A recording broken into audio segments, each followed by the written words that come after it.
CBSE board ने high school में जो परीक्षा में नंबर दिए जाएंगे उसका अपना सिस्टम बता दिया है। उसके अनुसार हाई स्कूल सीबीएसई बोर्ड की 2021 की परीक्षाओं को ना कराकर सीधे सीधे स्कूल के माध्यम से परीक्षाओं के अंक को निर्धारण किया जाएगा। तो अब हम ये कह सकते हैं कि इतिहास में पहली बार ऐसा होगा जब हाई स्कूल की बिना परीक्षा दिए व बिना रिजल्ट आए आप अपने प्राप्तांकों का सटीक अनुमान लगा सकेंगे। सीबीएसई बोर्ड ने ये साफ कर दिया है कि 20 जून तक वह सभी हाई स्कूल परीक्षार्थियों का रिज़ल्ट घोषित कर देगा। इसीलिए उसने 12 जून तक सभी स्कूलों को निर्देश दिए हैं कि वह ई परीक्षा 2021 ई पोर्टल के माध्यम से अपने अपने स्कूल के विद्यार्थियों के प्राप्तांकों को अपलोड कर दें। इस नए सिस्टम के हिसाब से जो इस बार लागू किया जाएगा, जो परीक्षा 80 नंबर की होती थी वो जैसा कि आप जान रहे हैं इस बार परीक्षा नहीं होगी।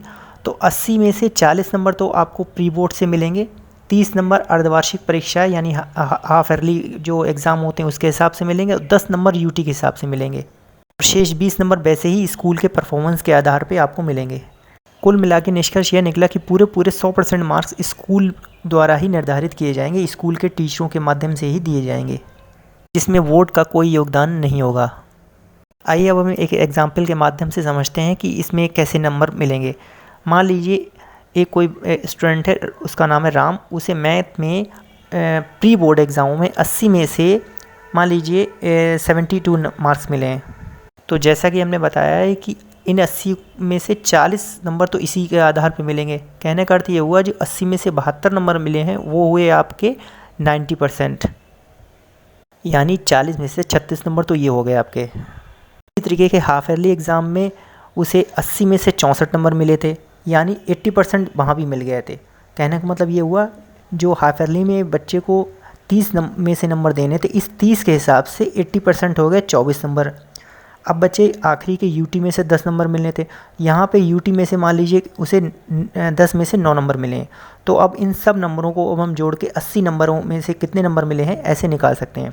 तो सबसे पहले 40 का देखेंगे, 40 में से इसे मिले हैं 36 नंबर, और 30 में से मिले हैं 24 नंबर, और 10 में से मिले हैं 9 नंबर। इन सबको जब हम जोड़ देंगे तो हमारे कुल मार्क्स आ जाएंगे 69। ये 69 मार्क्स आपको 80 में से मिले हैं। बाकी के 20 नंबर आपको स्कूल के परफॉर्मेंस के आधार पे मिलेंगे, जो मान लीजिए आपको 20 में से 17 मिल जाते हैं। तो कुल मिला के आपका जो टोटल आया है वो हो गया आपका 96 टोटल हो गया आपका। ठीक इसी प्रोसेस से बाकी सब्जेक्ट में भी मार्क्स मिलेंगे। अब हम आखिरी में जानते हैं कि इस सिस्टम से कितने को फ़ायदा होगा, कितने को नुकसान होगा। फ़ायदा उनको हो जाएगा जिन लोगों ने तैयारी नहीं की और जो लोग सोच रहे थे कि मार्क्स कम आएंगे और स्कूल के आधार पे अब उनको मार्क्स अच्छे मिलेंगे।